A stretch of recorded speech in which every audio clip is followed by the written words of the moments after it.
Hi, my name's Mark. I'm one of the pastors here at Trillium. My mom worked in a brokerage, a real estate brokerage in Burlington for over 20 years, from the late 70s to the end of the 90s. And she was there when this brokerage really got going in a big way. The owner was this really charismatic, intelligent, wise, savvy real estate agent who started, I think, back in the maybe late 60s. He understood real estate in a new way that others hadn't figured out yet. And ultimately opened a small brokerage up, hired a few extra agents to work with him. He trained them and mentored them in real estate. And of course, this brokerage began to grow. It grew in sales, it grew in number of agents working there. It moved from location to location to location, till at the end, there was probably over 70 real estate agents as a part of the Century 21 brokerage.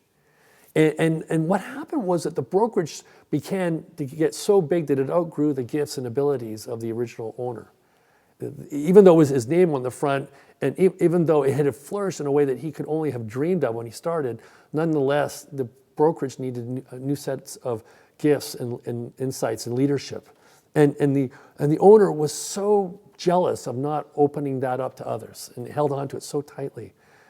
I guess maybe because his name was on the front, he was so invested with himself in the business that he just couldn't put really strong people in those critical roles in this brokerage firm.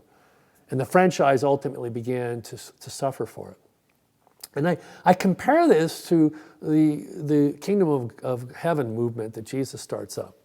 In a sense, another franchise in the first century.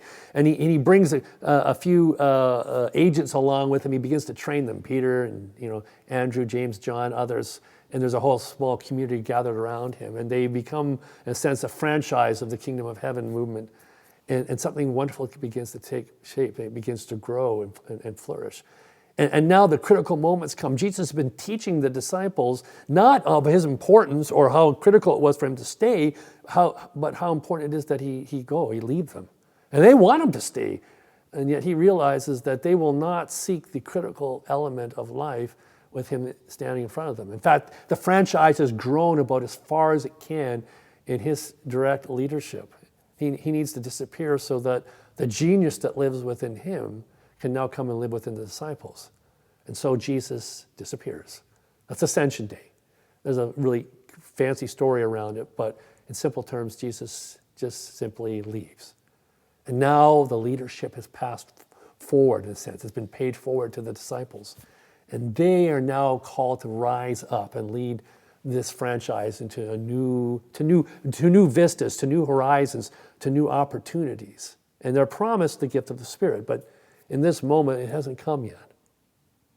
So often we get so identified with ourselves in something that we begin to not recognize what's being called for in our lives. I mean, Jesus leaves so that the disciples can really seek the face of Christ in one another.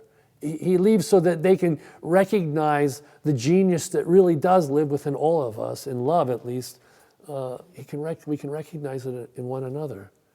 He leaves so that we can ourselves allow the latent gifts that God has given us to rise up and take this franchise into a whole new realm of success and influence in life.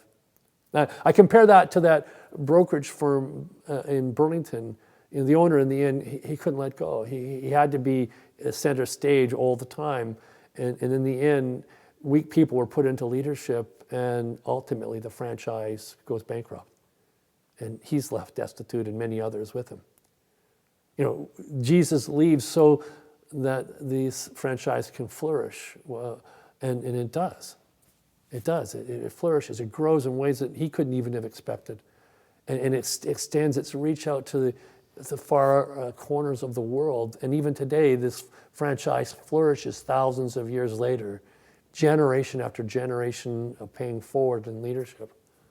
We are always called in our own lives to essentially emulate that, in a sense, movement of Jesus, stepping back and allowing others to step forward.